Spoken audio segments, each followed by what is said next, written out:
Hi, everyone. Today, I want to share some thoughts on if you're struggling in your relationship, feeling like you're not being heard.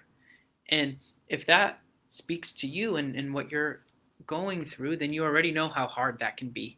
And it might feel like your needs aren't being met or your feelings aren't being respected or understood. And of course, that's really hard when, especially for a long period of time, when it's feeling that way in your relationship. So, I wanted to share some thoughts on things that you can do that might help that process. So, one important tip to keep in mind is how can I make room to reflect on what it is I really want to say? And sometimes in relationships, what you might find is there's a long, extended internal dialogue of all those things that we said earlier.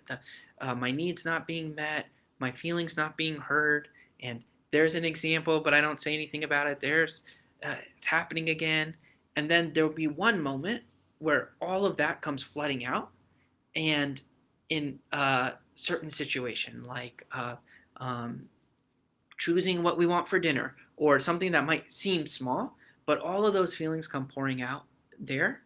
And of course, that's also going to mean um, in a way of anger or uh, blame is probably how your partner is going to take it, even if that's not your intention. And so that's just going to make it very likely that you're not being heard. So an important thing to keep in mind is how can I reflect on what it is that I'm feeling, what it is that I'm wanting to say. And when you're slowing that process down and doing that reflecting, another thing you can keep in mind is finding the space for that conversation. And usually the space for that isn't in the heat of that moment that I was trying to describe when mid argument or all those feelings are coming flooding back. So if you're reflecting and finding some space to have that conversation, then you're setting yourself up to just have it more likely that you're being heard. Then the next tip to keep in mind is the way you're communicating, trying to make sure that it's about how you're feeling. So a lot of I statements and I feel statements, and less of you're making me feel, or again the accusatory or the blaming way, because that's going to, even if it's completely accurate, going to contribute to your spouse or your partner being reactive, being defensive, because that's just a natural reaction. And so when you're paying attention to the tone that you're using and focusing on your own experiences without focusing on the blame, again, you're making it more likely to be heard. So if it's, I feel frustrated, uh, I can't keep up with the house and have it looking the way that I want, and I feel like that's less important to you. So now you're bringing up the part that your partner has a role in, but the focus is on how you're feeling. And again, that's just going to be much more likely to be heard than, hey, you got to knock this off, or hey, you got to start doing this, or you're not doing enough, and that type of approach.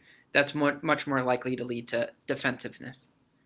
And then, so the last thing to keep in mind is if you're not feeling heard, sometimes there's a tendency to shut down or withdraw.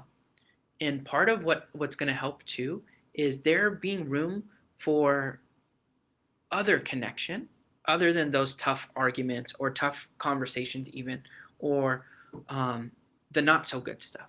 So thinking about what else can there be? What can connection look like? Hey, you want to go on a walk together? Oh, we haven't watched a movie in a while. Whatever ideas you have to promote connection outside of these tough conversations is really going to help when those conversations do come up, that there be that space again, that because it's not just the the hard stuff that we're talking about or the hard stuff that we're focusing on. There's more of a focus on how can we get that good stuff in there too. So the three tips, if you're feeling unheard, that you can keep in mind: one, reflect on what it is you're really feeling and what you want to say, and having the right time and space to have that conversation.